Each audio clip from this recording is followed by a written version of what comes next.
Okay, so following the textbook of Mukhanov and Vinitsky, I give you now in this and the next 2 or so lectures a quick preview of quantum fields, and then we go into it in full detail later on, so that we are ready then to do it on curved space-time for the purpose of cosmology and black holes.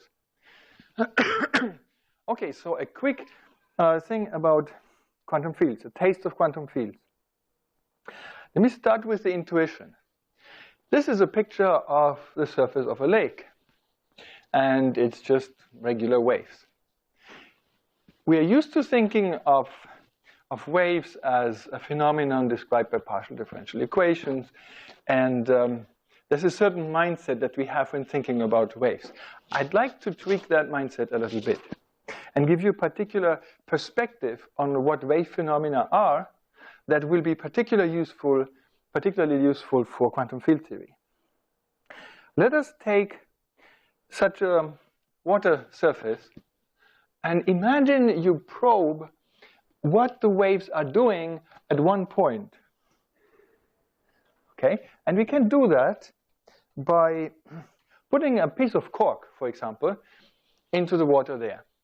So the cork is not going to move sideways or in any other direction, it's only going to move up and down. And as the cork goes up and down, it traces the waves that are going through that point. So what we see here is that the cork goes up and down in some irregular fashion, but overall it's some oscillatory motion, right? Some oscillatory motion. And here is how it might look like. Okay, that's just as a function of time, the height, the elevation of the cork as a function of time. So what we have at any point on this lake is some kind of oscillator. Some kind of oscillator that goes up and down in some fashion.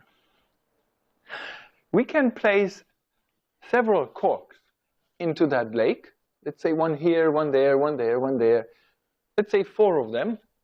And each one of them will give us some sort of timeline of what the amplitude of the wave is at each one of the locations of a cork. So with multiple corks, this might be the curves, the elevation curves over time for let's say 4 different corks. And the blue one would be the one that we had initially. It turns out that the first cork is some kind of oscillator, so it's the second, so it's the third, so it's the fourth. And those oscillators go up and down in general irregular fashion, but they're going to be correlated. What one cork is doing is going to be impacted by what the other corks are doing and impacting them. Or at least there is a correlation, right? I'm not saying causation, but correlation. Of course, we know there's also causation. If you grab hold of a cork and you swing it up and down, this will, in fact, also, sooner or later, impact the others, because waves will propagate. But let's think of it in terms of oscillators. In terms of oscillators, we have, with the 4 corks, 4 oscillators that are coupled to each other. Okay? And there is a way to think of a field, a quantum field, similar to the surface of water, as consisting of an infinite collection of oscillators. At every point, there's an oscillator which can go up and down. And these oscillators are coupled to each other. They're coupled oscillators. You can probe them with the corks, and later on in the course, we will see what kind of instrument you can use to probe a quantum field, just as if you were putting a cork in it. So we will have to deal with systems of oscillators in quantum field theory, and as you can imagine, they're going to be quantum oscillators. In the case of water waves, those oscillators are not harmonic oscillators. It turns out that there's a lot of nonlinearity in water waves. In quantum field theory, strictly speaking, from all we know of the standard model of particle physics, the harmonic oscillators of quantum fields are not harmonic either. And the reason is that they have 3 and 4 vertices, and they introduce, we will get later to what that means, 3 and 4 vertices, that introduce nonlinearities in the interaction, in the self-interaction even of a field. And so in quantum field theory, the quantum fields are not really consisting of harmonic oscillators. But to a very good approximation, they do consist of harmonic oscillators. And the non-harmonicity is treated perturbatively as what is called interaction or self-interaction. Free quantum fields always consist of just harmonic oscillators. However, coupled harmonic oscillators. Because with quantum fields, just like with water waves, if you tickle them at one point, this will have an effect in the neighborhood. This spreading means that the harmonic oscillator sitting here is not independent from a harmonic oscillator over there, but there will be coupling terms that communicate between them. All right, so clearly we will have to study harmonic oscillators. So let me recall just the basics of harmonic oscillators and indicate already what aspects of them will be important for quantum fields. Then we'll go to relativistic quantum fields, perform the second quantization that I mentioned last lecture already. And then we'll look a little bit into harmonic oscillators, into the harmonic oscillators that occur inside fields and the role of their vacuum fluctuations. So we come back to that image, but the quantum field version of it. All right, so let's start with harmonic oscillators. You all know the harmonic oscillator Hamiltonian looks like this. By suitable reparametrization, we can always bring it in that form where there's just p squared over 2m and then omega squared half q squared, where q is the position variable. The equations of motion are simply those two equations where the relationship between the canonically conjugate momentum and the time derivative of the position will be treated as is the norm actually, will be treated as another equation of motion. So it's not, don't view it necessarily as a definition, you can view it as an equation of motion. We have two first order in time differential equations which are equivalent to one second order differential equation. They are mathematically speaking on the same level, even though this equation is often introduced as a definition. By the way, when we look at the quantum harmonic oscillators that are contained in fields, then it will be very similar. I think I indicated to you in the previous lecture already that we will consider the field phi and its time derivative as its canonically conjugate momentum field. But that's only true in Minkowski space. It turns out that when it gets interesting, when we have an expanding space-time or curvature, horizons, black holes, and so on, then the canonically conjugate field to phi is not just the time derivative. It will be more complicated. And we'll have to find out how to derive what is the canonically conjugate field. It's very important because you need the proper definition to get the proper commutation relations. Anyway, so at this stage, this is the Hamiltonian. These are the equations of motion. And I didn't have to specify whether this was classical or quantum physics. The same is true in classical as in quantum physics. Now, what is the lowest energy solution in classical physics? This will be important for field theory, because if you think about the waves consisting of harmonic oscillators, the lowest energy solution would be where the lake is completely flat, no oscillations. The harmonic oscillators are in their resting position, like here. So that's the potential of the harmonic oscillator at the resting position. Obviously, the lowest energy solution classically is having energy equals 0. And in this case, we know that nothing moves, and we know that for sure. That's the ground state of the classical harmonic oscillator. Quantum mechanically, of course, this thing changes. As always, when we are quantizing, the equations of motion remain unchanged, of course, as we said already. And the canonically conjugate pairs of variables are now no longer commuting. So the Hamiltonian is still this, the equations of motion are still those, but the commutator is this one. And as we discussed in the previous lecture, this means that Q and P can no longer be number valued. They have to take their values in something that's non-commutative.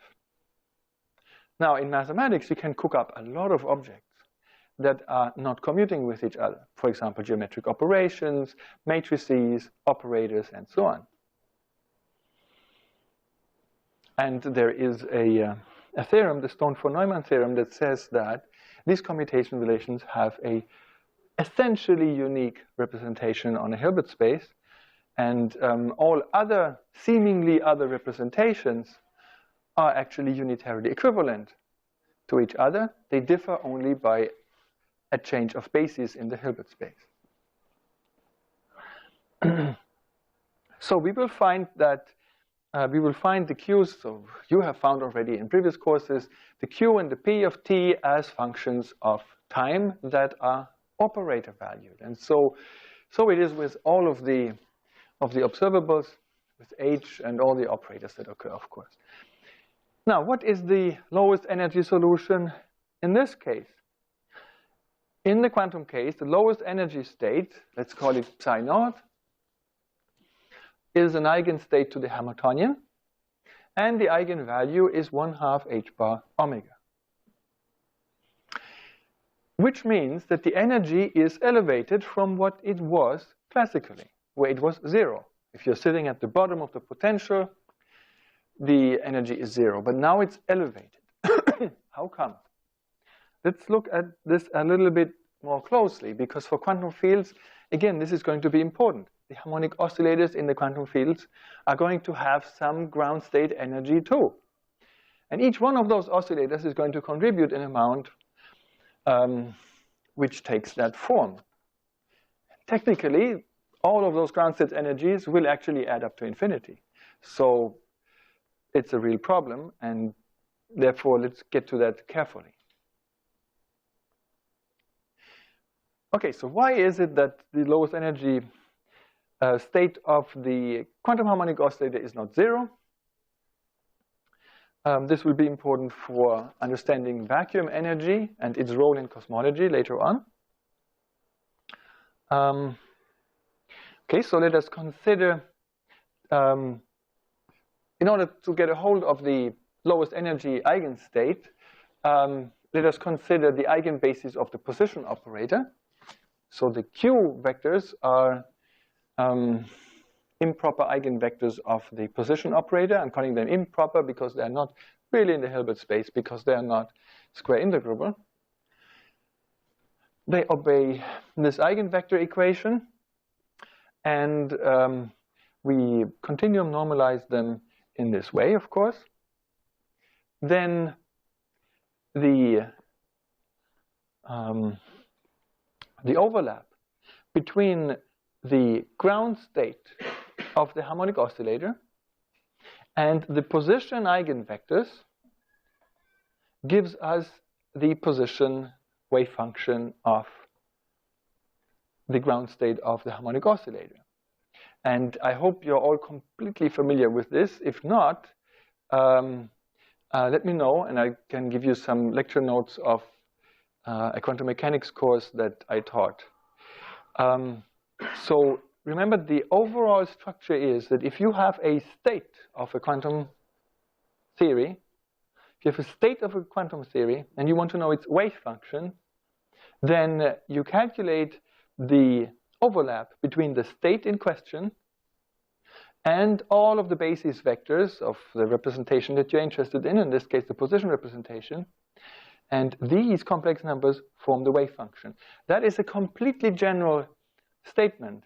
It has nothing to do with this being position eigenvectors. You could choose any eigenbasis you want, any operator's eigenbasis. You could, for example, take that state and then consider, I don't know, the fifth power of the Hamiltonian, self-adjoint operator. You can diagonalize it. You get an eigenbasis. And you could choose here, instead of the position eigenbasis, the eigenbasis of the fifth power of the Hamiltonian.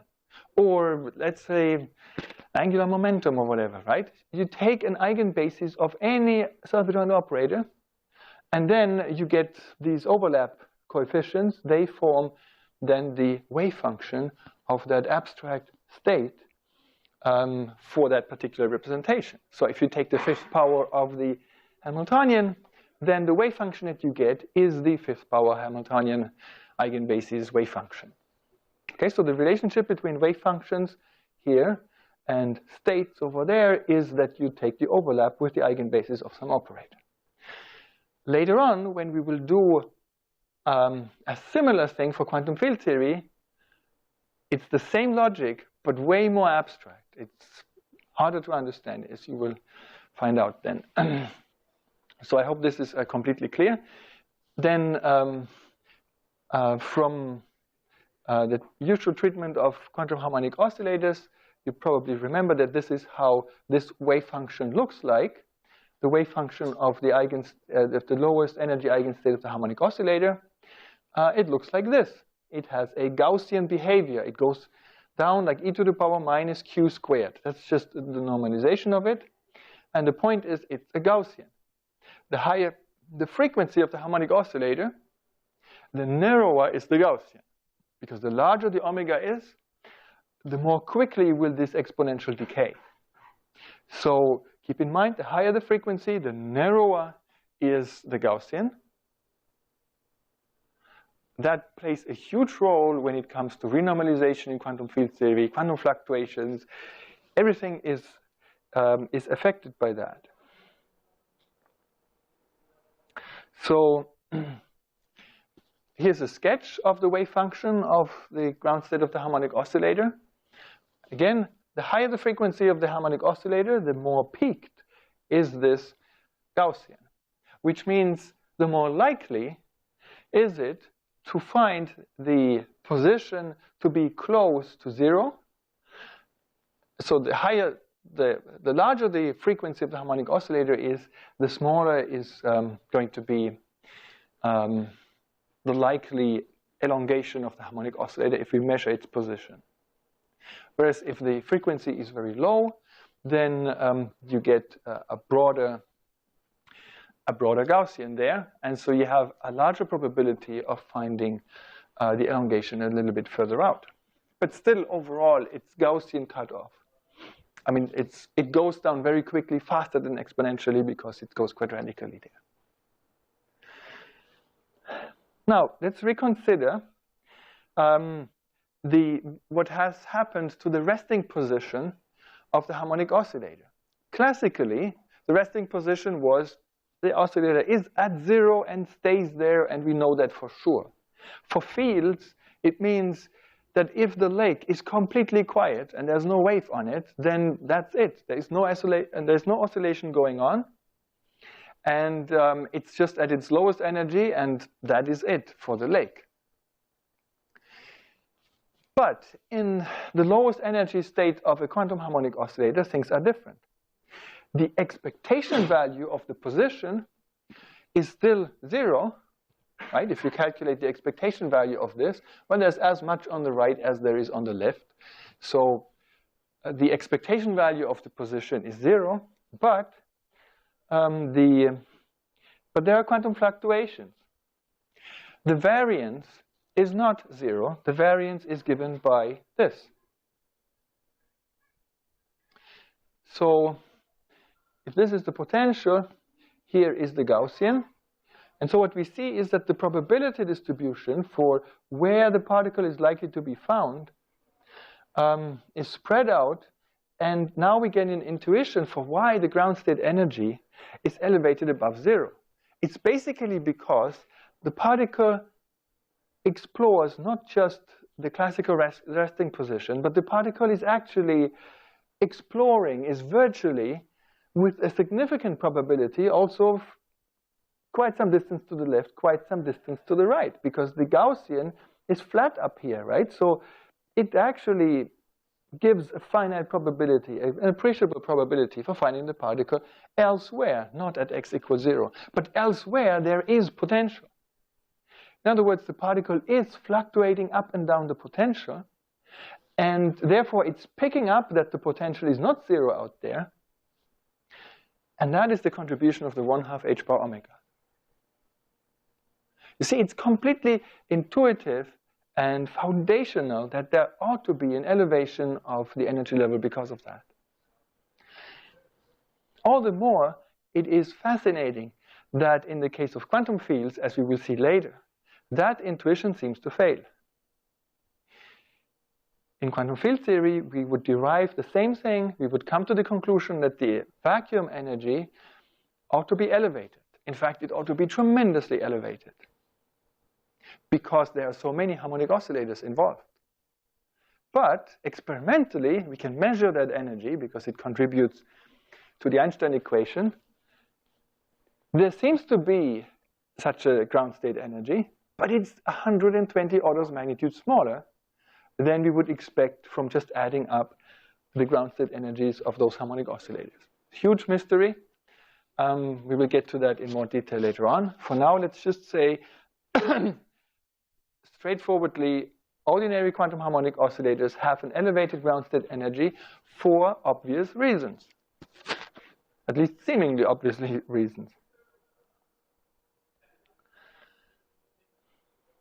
So in our 4-point plan, we did point 1. We recalled harmonic oscillators.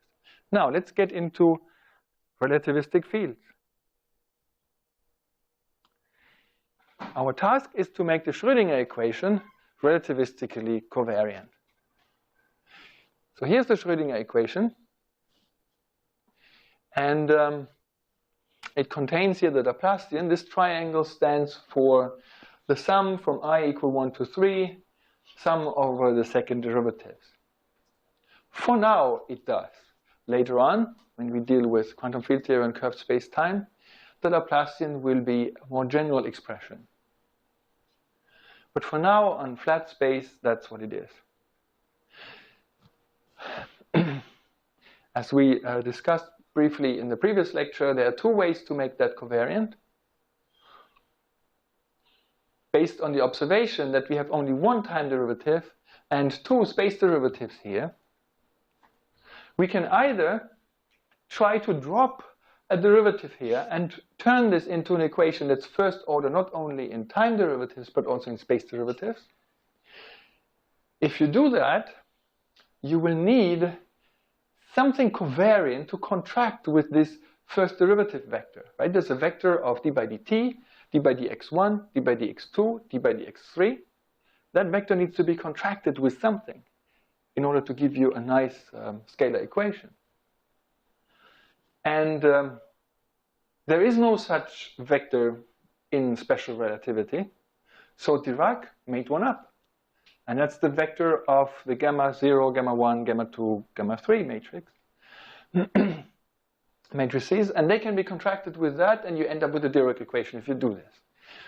Now, in this course, we will not go that path, but instead we'll go the Klein-Gordon path. And they said, clearly, in order to get covariance, we need to have the same number of time derivatives as of space derivatives. Otherwise, this is never going to work out with Lorentz transformations, which mix space and time in a more or less democratic way. So they said, let's cook up an equation that has second derivatives. And here's how you can naturally arrive at that. Remember from first quantization, from ordinary quantum mechanics, that the momentum operator can be represented on position wave functions in this way, as minus I h bar times the spatial derivative. And the energy can be represented as I h bar times the time derivative. Right? Because that's what the Schrödinger equation is. It says that the energy is equal to I h bar times the time derivative. So with these definitions, the motion of a free particle is described by the Schrödinger equation in this way. So now this is not a number, it is this operator here, which is energy operator that's represented like this. Okay, so we have this relationship between the energy and the p squared over 2m. This is clearly a non-relativistic equation. It simply is the expression that the kinetic energy is 1/2 m derivative squared. Clearly non-relativistic.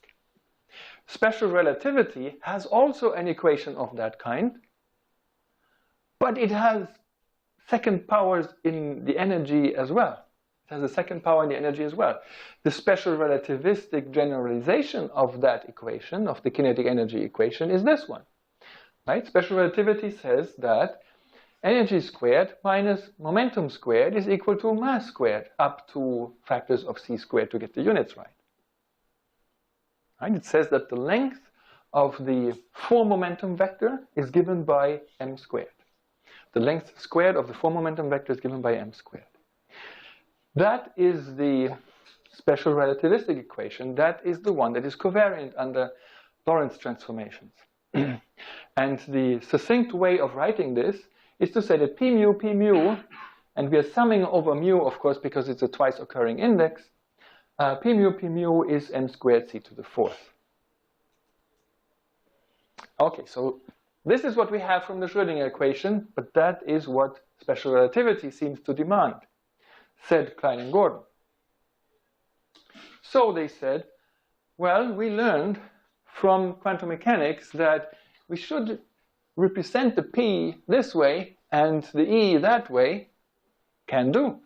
So let's plug these into that equation, and then you obtain that this turns into second time derivatives over here, and that becomes second space derivatives, here the Laplacian, and then we just carry that forward.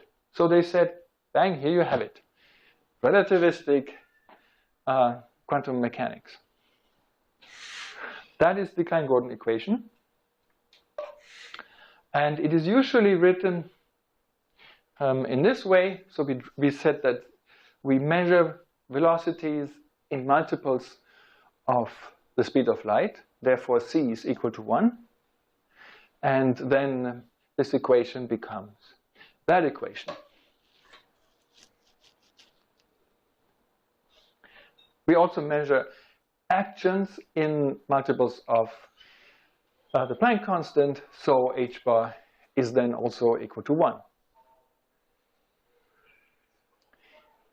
There's an even shorter way of writing down the Klein-Gordon equation, and that is to combine these two operators, the second time derivative and the sum of the second space derivatives, into the box operator or the D'Alembert. This is how the D'Alembert looks like, how the box operator looks like on flat space. In curved space-time, it will be a little bit more complicated.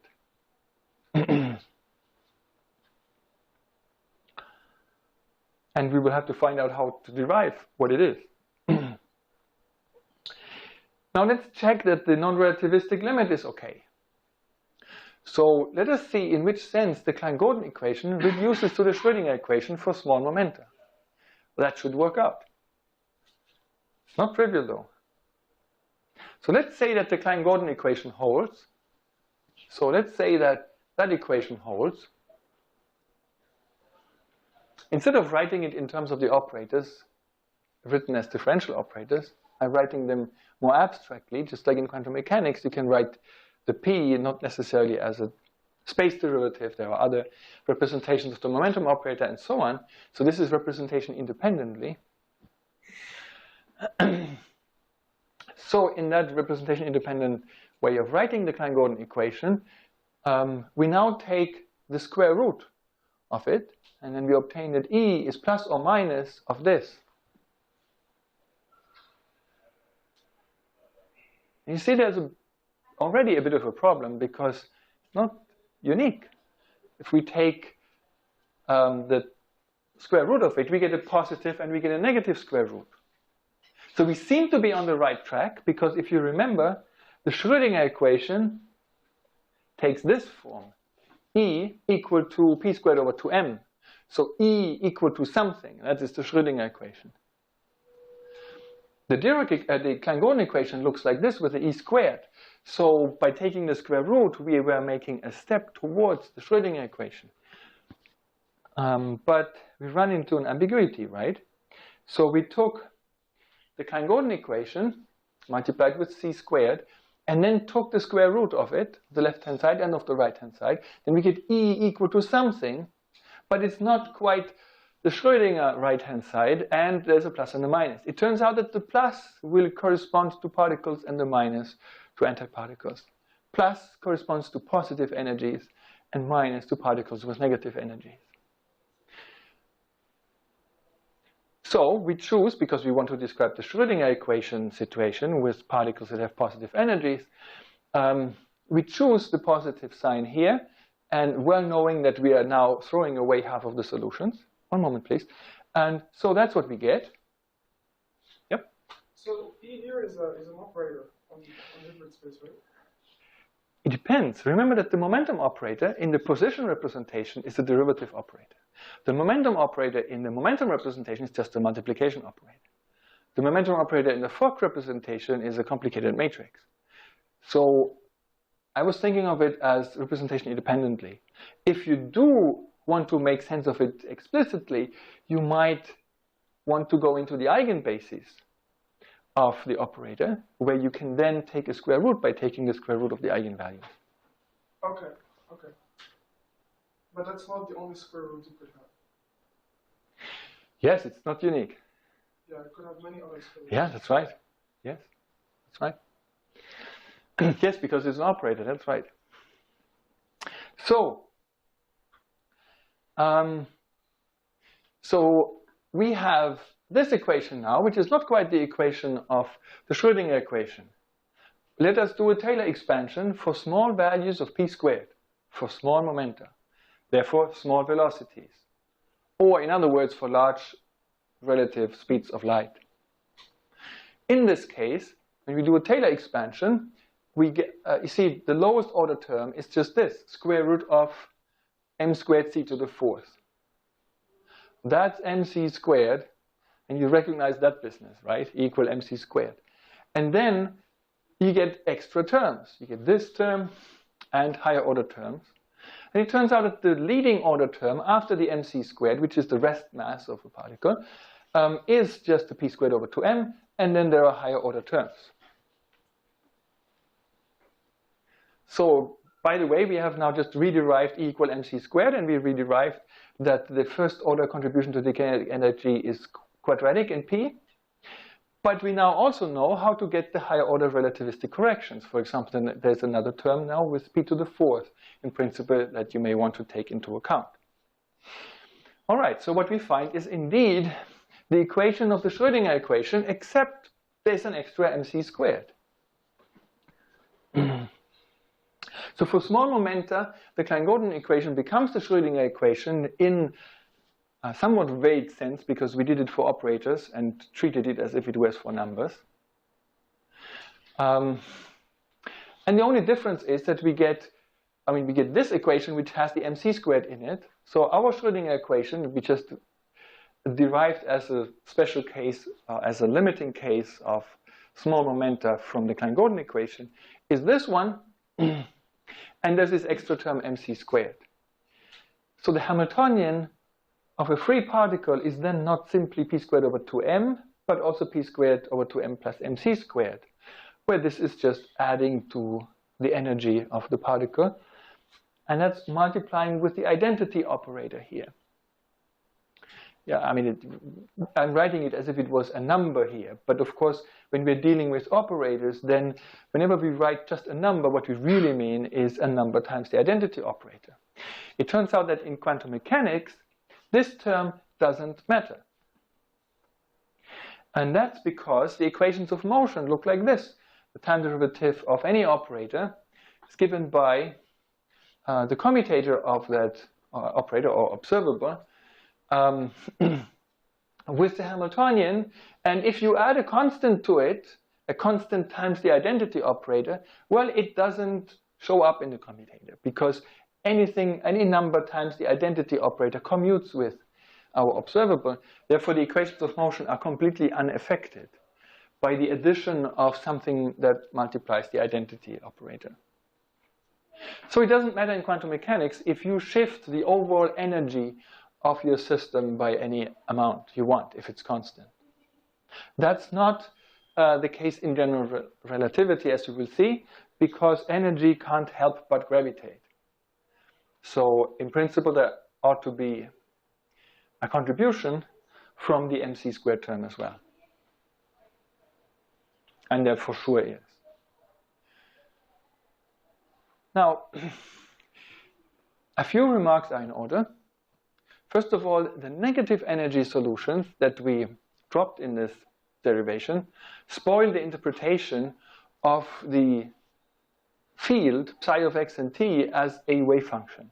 It is no longer describing a probability amplitude density for finding a particle at a particular location.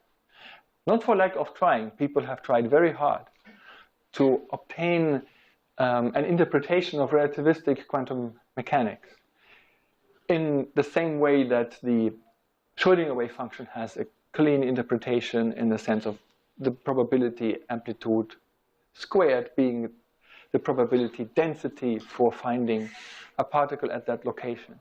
There is no such interpretation, and in fact has been shown there cannot be. This problem is deep, and eventually the attempt to do relativistic quantum mechanics, relativistic first quantization, was given up therefore, and quantum field theory was developed where these issues can be resolved. In particular, the negative energy solutions will not be swept under the rug. They simply propagate backwards in time. They have negative energy, but they propagate backwards in time, which means that for us, they look as if they were propagating forwards in time and have positive energy. It turns out that for some species of particles, their antiparticles are indistinguishable from their particles.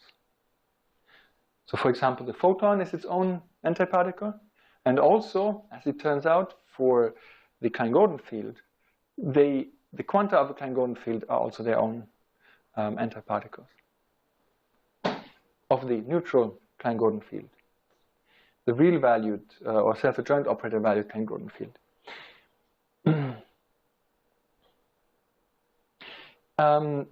I should also say that there are many more ways to generalize the Schrödinger equation to obtain relativistic covariant equations of motion.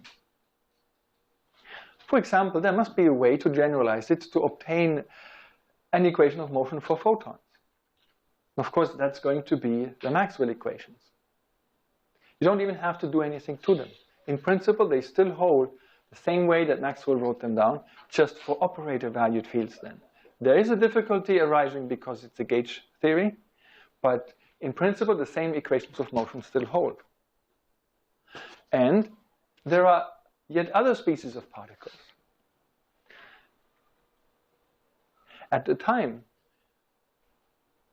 there was a time, I suppose in the 40s, when physicists were wondering, so how many different, how do we know which is the right equation of motion for spin 3/2 particles, for example?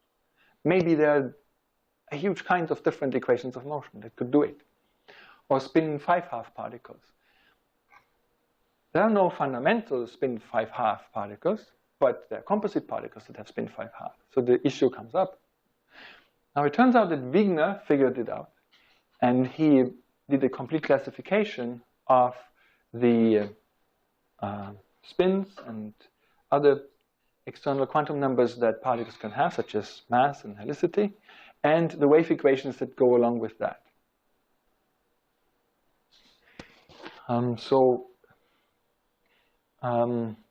Wigner found that the possibilities are, by studying the Poincaré group, the representations of the Poincaré group, he found that there are standard wave equations for the various spins. In particular, for spin 0, there's the Klein-Gordon equation, and it describes particles such as the Higgs particle, the inflaton particle, and, for example, composite particles such as the pi mesons. For spin 1/2, There's the Dirac equation, and there are small variations of that for massless cases.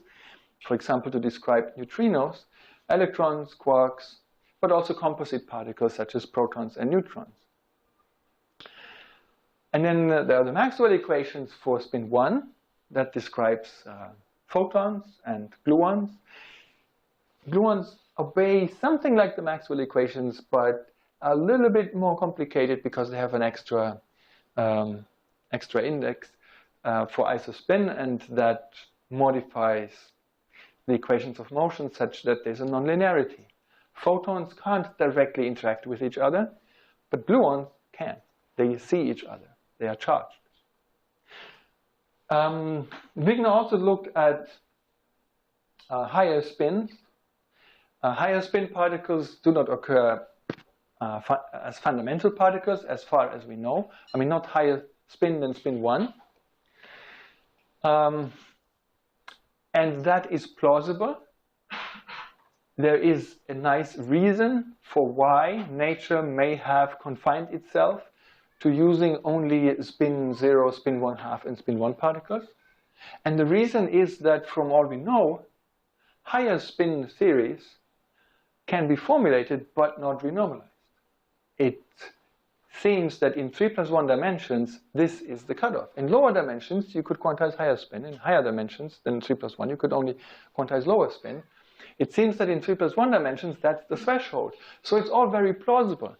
Yeah, nature could use fundamental spin 380 particles, but it doesn't because it wouldn't be a renormalizable theory. And renormalizable, I'll say more about renormalizable later in the course, but it basically means if a theory is not what is called renormalizable, then it loses predictive power. You need to specify an infinite number of unknown coefficients to even make the theory well defined. However, that argument has a flaw. It works all very well in Minkowski space, but it turns out that once you allow for space-time to be curved, the issue arises what the quantization is of perturbations of the curvature of space-time. If you put a dent into space-time, then you create ripples as if you were throwing a stone into a lake. And those ripples, those gravitational waves, should, when you quantize them, when you linearize gravity, and then you get wave equations, and you analyze what kind they are, according to Wigner's classification, they're spin 2. So that's a problem. One is that it spoils our argument that nature is not using higher than spin 1 particles because of non-renormalizability, because if gravity is quantized in nature, then it's quantized spin 2 particles. And secondly, we have no idea how to actually do it. We don't really know how to do a quantum theory of gravity that has predictive power. It's not renormalizable. We need an infinite number of coefficients to even specify the theory.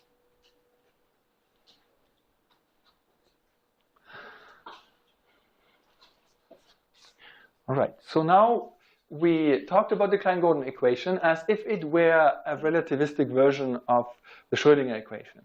One moment. The next step is to say, okay, let's forget about first quantization. Now we do the quantum field theory of the Klein-Gordon equation. Yes? Just a small question about the spins. So how can you see the spin from the equation of motion? For instance, the Klein-Gordon equation.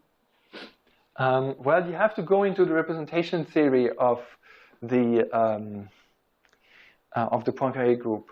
That's a little bit beyond what I wanted to cover here. But I can give you literature on that after the lecture if you like. Okay, so now let's do second quantization. We will here only quantize the Klein-Gordon equation. For justification, it's the easiest one, but the easiest one to quantize. And it's getting hard enough to do that on curved space. Really, nobody knows how to do QCD on curved space, for example. Just nobody knows how to even get that properly started. It's very, very difficult to do. But secondly, it's not only the easiest, luckily, it's also apparently the only case of cosmological significance. So we are lucky that in this case, it's the easy field theory that we can get away with for cosmology.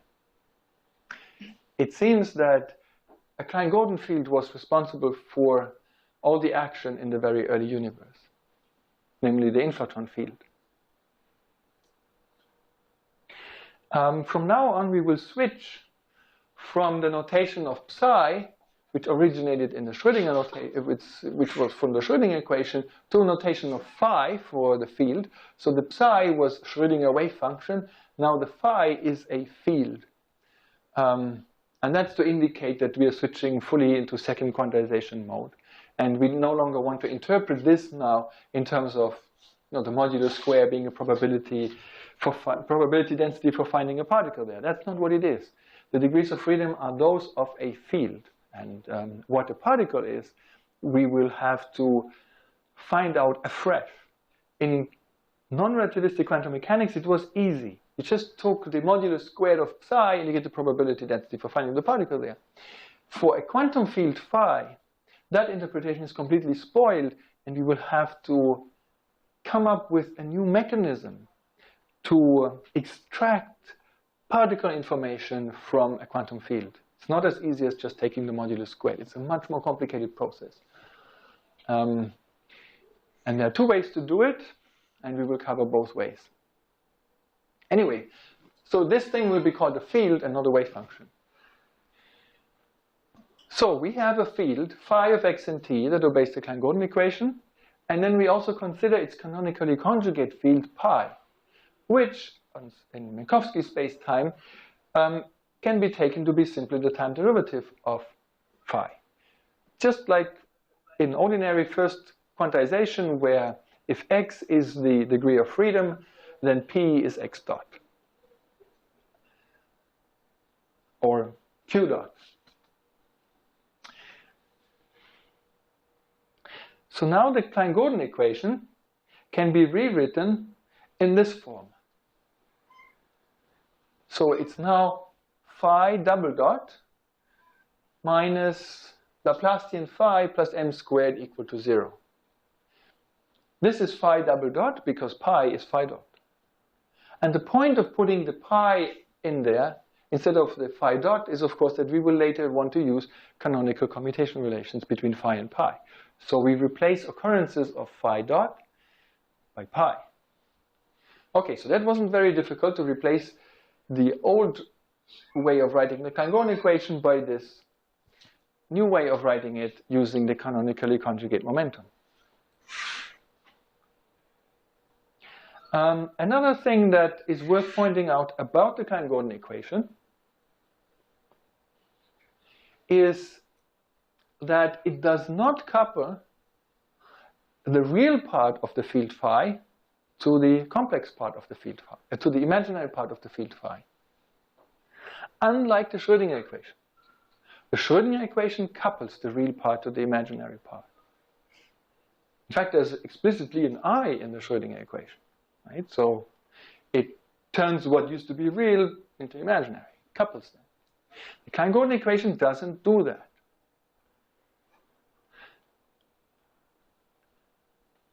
In other words, if you have a real solution, a real valued solution to the Klein-Gordon equation,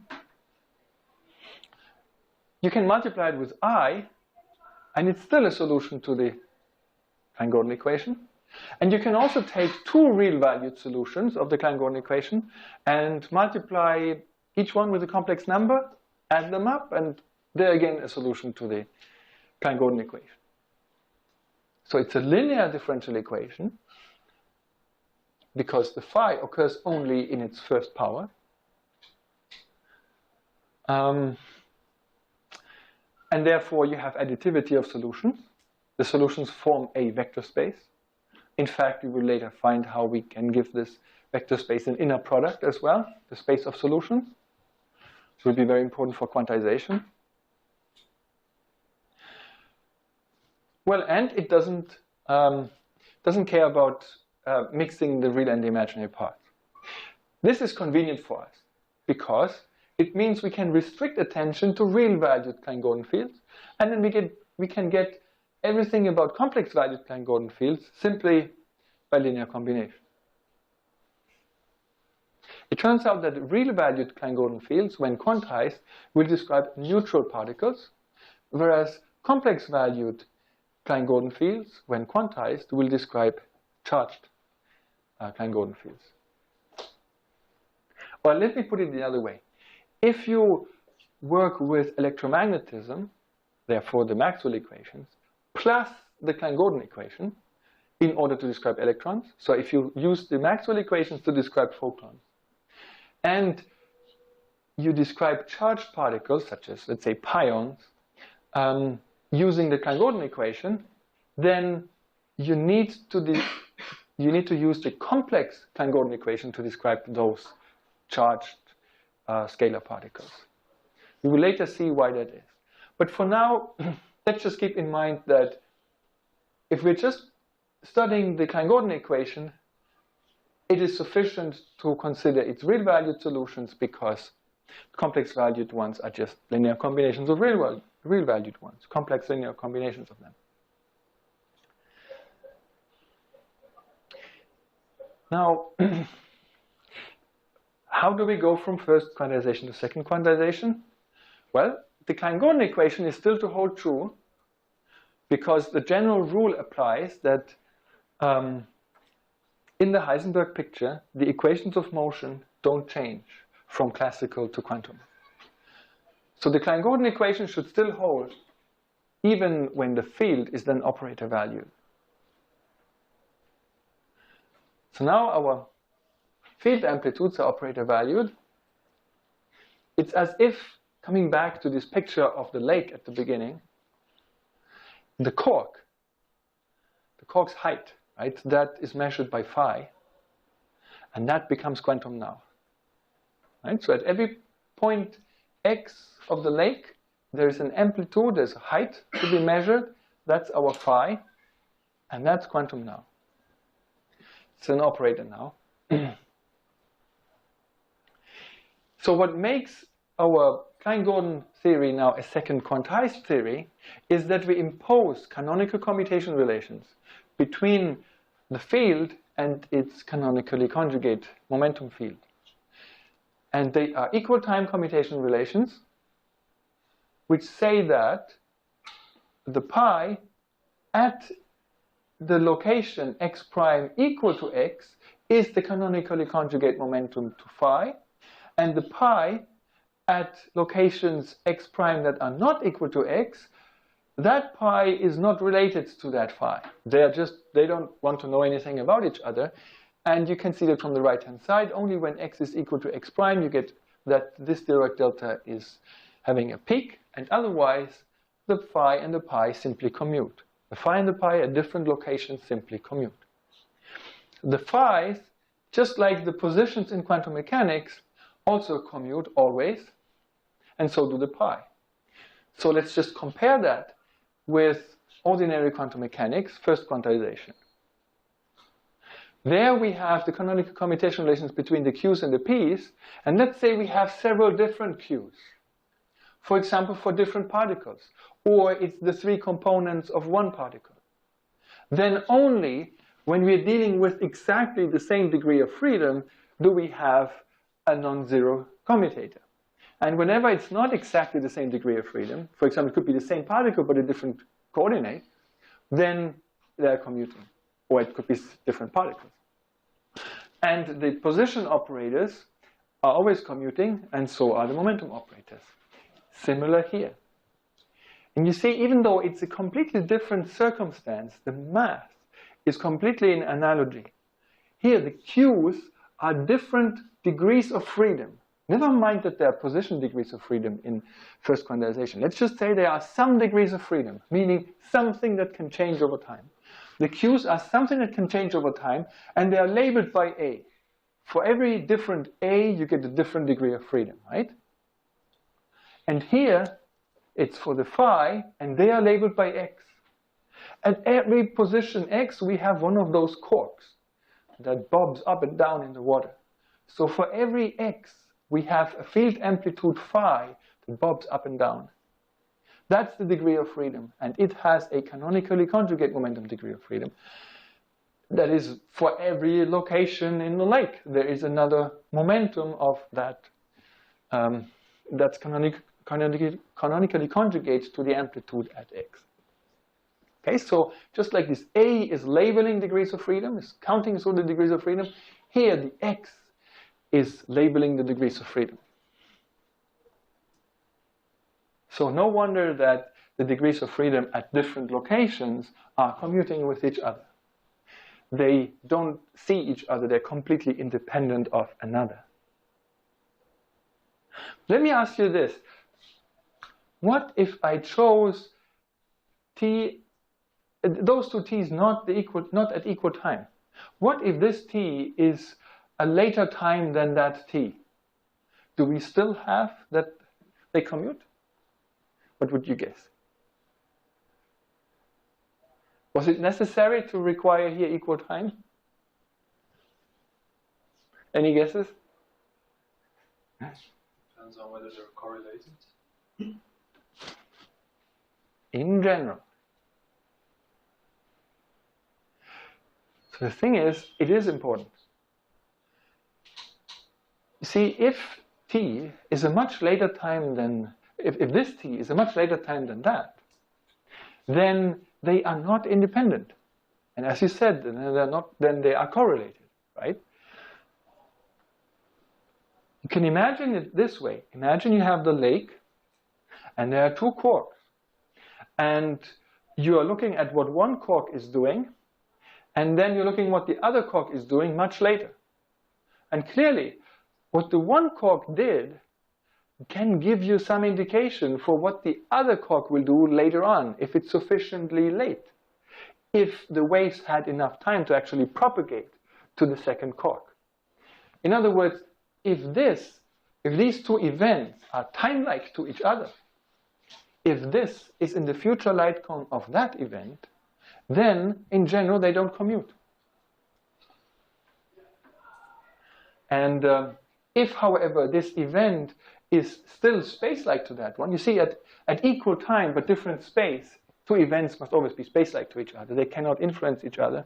And that shows up by them being commuting with each other. But as soon as the distance between the two events becomes time-like, the commutator can become non-zero. And the same for the for these momenta, of course, as well. Okay, so it's important to do this at equal time. In all of this, it's not supposed to be obvious why this is going to be covariant, after all. But as we will find out later, the whole thing is covariant. Okay, so on top of imposing these canonical commutation relations, we will keep the equations of motion. The equations of motion being that pi is phi dot, and that pi dot is this, which boils down to the Klein-Gordon equation.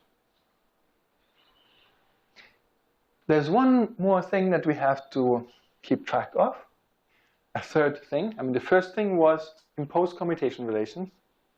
Second was impose the equations of motion. And the third one is impose the hermiticity condition. Remember we said that it suffices to restrict attention to real-valued Klein-Gordon fields because the Klein-Gordon equation treats the real and the imaginary part completely separate. So if we know how to solve the real-valued Klein-Gordon equation, we know how to solve it in general. So we restrict attention to real-valued Klein-Gordon fields, which means phi star is phi at all x and t. But what's the quantum version of this? The quantum version is that we impose a hermiticity condition. So on top of imposing the commutators, on top of imposing the equations of motion, we also impose that the field operators are at every point in space and time self-adjoint or Hermitian. That will ensure that the expectation values are real, and eigenvalues if there are any. Okay, so all of this is now completely analogous to what we had in quantum mechanics. The commutation relations are just parallel to those of first quantization, and the equations of motion are actually quite similar to those of a harmonic oscillator. And the hermiticity condition, the realness condition of the field, becomes this hermiticity condition. By the way, let me make a little comment about something that we will see in much more detail later on, but you can perhaps already see it here. These two equations are the equations of motion and therefore the Klein-Gordon equation.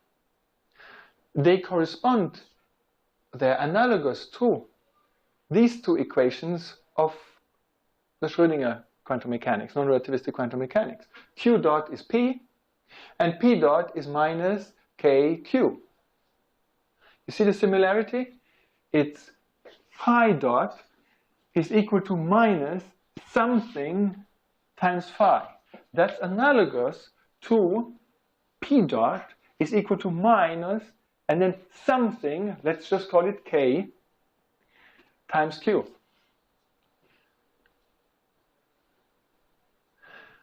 Now, when does that come up in ordinary quantum mechanics? In which circumstance are these the equations of motion? Well, this one, always. Right? Q dot is P. But this equation is particular. It's the equation of motion of a harmonic oscillator. Right? P dot is minus the backdriving force constant K times the elongation. Right? So, no, P dot, that's the acceleration, right? So the acceleration is minus K times the elongation. That is the harmonic oscillator here. So structurally, we already see that in the case of quantum fields, we have a close analogy not only to first quantization, which was of course by design, but we also have a close analogy to the harmonic oscillator. It's not quite matching though. And the reason is that this system of equations is a system of independent harmonic oscillators. For each degree of freedom A, remember that A labels the various degrees of freedom, like the 3 coordinates of a particle, or maybe it labels the various particles. For each degree of freedom, we have another harmonic oscillator here. They are not coupled, right? You could excite one harmonic oscillator and the others will never know about it. They will just go about their business. Whatever you do with one harmonic oscillator cannot affect the others because the differential equations are completely decoupled. This equation contains only one A, and that's just one A. It's not the case that one A gets mixed with the other, right? If there was a term that involved something like the A minus 1 or A plus 2 or whatever, then you would have a coupling between those harmonic oscillators. But no, they're independent. Not so here in the case of a quantum field. Here too we have P dot, which is like the acceleration, but it's the acceleration of the quark, right? How quickly does it go up and down? So here we have the acceleration of the quark at position x is equal to minus some constant times the elongation. So we certainly have this oscillation business going on of the quark, but that's not really a constant. That's not really a number. That is a number for the ordinary harmonic oscillator, but here, well, if that was absent, fine. Right? If this term was not there, let's just forget about this term for a moment, then, yeah, it's fine. It's really just a harmonic oscillator. Right? If this term was absent, then it would be strictly true that a quantum field is at every point x simply a harmonic oscillator. It's a harmonic oscillator where the backdriving force is given by m squared. The m squared playing the role of this spring constant k. Right? Would be easy. And it would be it would be correct to say that a quantum field is a quantum harmonic oscillator for every position x, and they are independent of another. Because, you know, this equation then contains only what goes on at x here and what goes on at x over there. It doesn't know what happens at a different x. So this would be a situation of independent harmonic oscillators. We know that with waves on the lake, those oscillators are not independent. If you throw a stone in there, you're not just exciting the local oscillator. No, the local oscillator will excite its neighbors, and those neighbors will excite those neighbors, and before you know, you have a wave phenomenon, and it propagates. And the same is true for quantum fields. And why? Because of this term here. See, this term here contains derivatives with respect to space. And that means if you spell it out in terms of the Newton-Leibniz definition of what a derivative is, it means that this term here knows about the neighboring harmonic oscillators. Right? Because it takes the difference between phi at x plus epsilon minus phi of x, taking the limit x goes to 0. So that depends on the gradient of phi. And that is what makes the wave phenomenon happen, right? So the picture that I hope you take away from this lecture today is that quantum fields, just like classical fields in fact, are local harmonic oscillators. At every point in x there is a harmonic oscillator. And this is the spring constant. But those harmonic oscillators are coupled because of the second derivatives. If, for example, you adopt a model in which space is discrete, for example, if you put it on a computer, you may want to discretize space, then the Laplace operator becomes a finite difference operator. Because then you calculate derivatives the way that Newton and Leibniz did, but you don't take the limit for epsilon going to 0. And then you see how actually in this equation here on the right-hand side, you not only have phi of x, but you also have phi of x of the neighboring sites. In fact, even the next door neighbor, next door neighbor, because it's the second derivative here. All right, so this is how a quantum field is fundamentally structured. Harmonic oscillators everywhere, but these guys are coupled. Okay, and also another message was 3 things need to be solved: commutation relations, equations of motion, and hermiticity conditions. If we can solve the 3, then we've solved the problem. Why do we ask the field to be Hermitian? Why is it not observable? In what sense is it unobservable? Oh no, we are not asking that it's Hermitian because we want it to be observable. We are asking it to be Hermitian because we get away with it. It simplifies things, right? Because if we can do it for Hermitian, we can do it even for non-Hermitian ones. Because Hermitian for operators is like a middle to complex, right? Yeah. You can always decompose an operator into a Hermitian and anti-Hermitian part, apart from some functional analytic subtleties. That actually my work is a lot about those functional analytic subtleties, but for initial purposes, it's fine to just say that we can decompose any operator into a Hermitian and anti-Hermitian part. Okay, so then is there a Hamiltonian for second quantization? Right, so for this harmonic oscillator that we talked about, remember here these commutation relations and then those equations of motion, there is a Hamiltonian, and that Hamiltonian looks like this. This Hamiltonian generates the equations of motion that we just had here on the right-hand side for the first quantized analogous case. And that Hamiltonian is simply the sum of the Hamiltonians of independent harmonic oscillators. Right? Remember that here we found that these equations of motion are very similar to these equations of motion for first quantization, right? Phi dot is pi, q dot is p, and then pi dot is this business, etc. And then we discussed that this k is a number, but here we have an operator. This creates the coupling and therefore the wave phenomena. This bunch of independent harmonic oscillators is described as a total system which has this total Hamiltonian.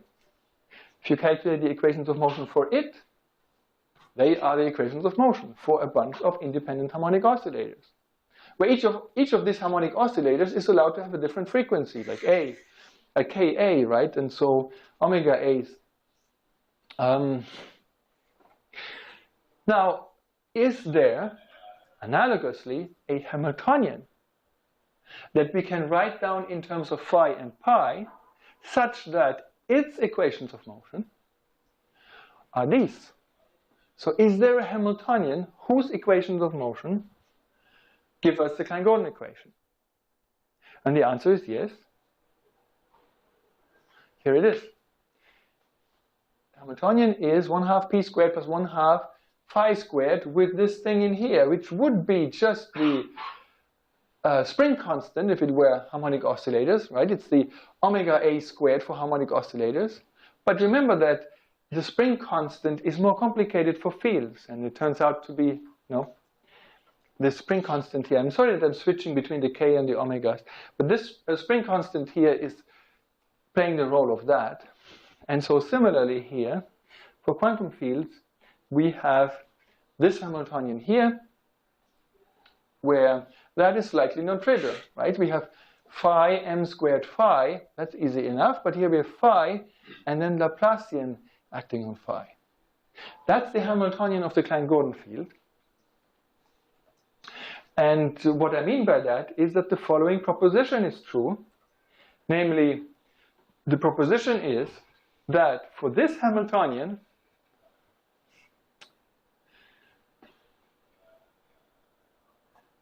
the Heisenberg equations of motion, namely these ones, the usual Heisenberg equations of motion, namely that the time derivative of an observable is equal to the commutator between the observable and the Hamiltonian.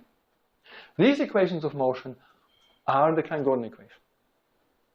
Are the two equations of motion, right? So the claim is that these two Heisenberg equations of motion, when you actually work it out, so you plug here, this h into here, and then work out the commutators, then those two equations of motion, those two Heisenberg equations are these two, which we know to be equivalent to the Klein-Gordon equation. So this is, in first quantization, that would be the analog. IH bar times the time derivative of some observable is the commutator between the observable and the Hamiltonian. If you do that for this harmonic oscillator sum, for this system here, then you obtain these two equations of motion, which reduce exactly to these two equations of motion. If we do that for our quantum field and its proposed Hamiltonian, then we get this. Let's go through that together, and then as a homework, I suggest that you do the other case, right? So there is those two cases there. Let's do the first one, and then try yourself to prove this one. Okay, so what we do is we use the Heisenberg equation of motion, namely that IH bar phi dot is equal to the commutator of that observable, namely phi, with the Hamiltonian. And our aim is to work all of this out and find that it is indeed pi. Right? That was one of our equations of motion, namely that IH bar phi dot is equal to pi.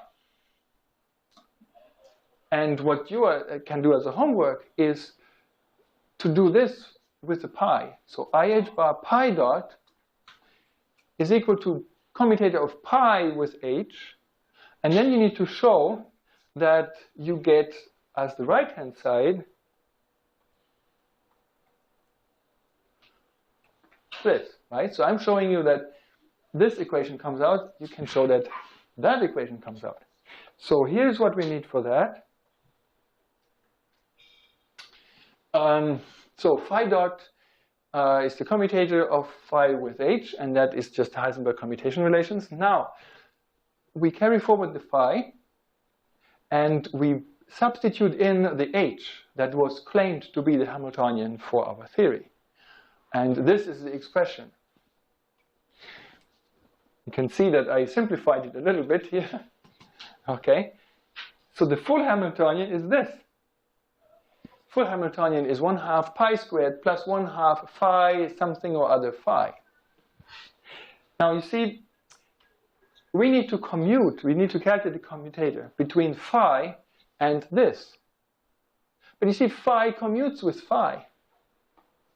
And it's only containing phi and its space derivatives. They're all commuting with phi. Phi does not commute with its time derivative, because that's pi. But phi commutes with its space derivative. You can think of it this way. What is the space derivative? It's the phi here and the phi there. But phi commutes with itself anywhere, okay, at equal time. But not at different times necessarily. Okay, so therefore, I'm writing here that this is the Heisenberg equation of motion, right? And then in order to work out that commutator, we only need to commute the phi with this part of the Hamiltonian. This part contains only phi, so it clearly commutes with the phi.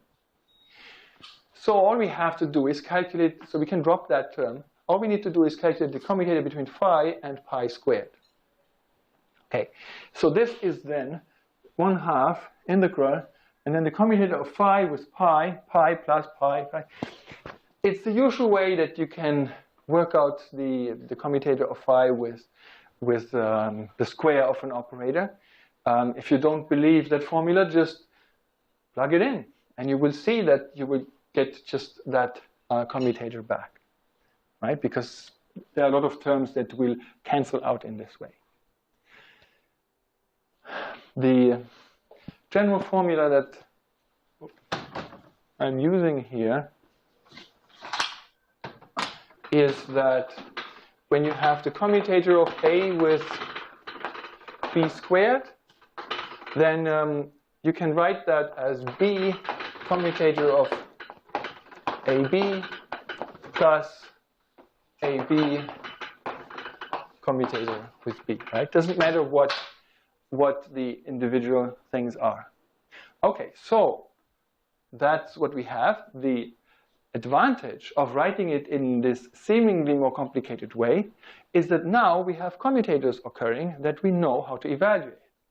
We know that this is simply a Dirac delta, and that is simply a Dirac delta, but because that's the canonical commutation relations. So now we plug these expressions in here, of course with the pseudo prefactor of IH bar. And when you integrate then, in the last step, the remaining canonically conjugate momentum field over the Dirac delta, then, well, the Dirac delta simply fixes the x prime variable to become x. And the second term gives us the same thing, and we end up with concluding that it's just IH bar times pi, as it should be. With similar methods, you can prove the equation star, and that's the homework. Okay, that's it for today. Are there any questions? In the meantime, I'm switching this off.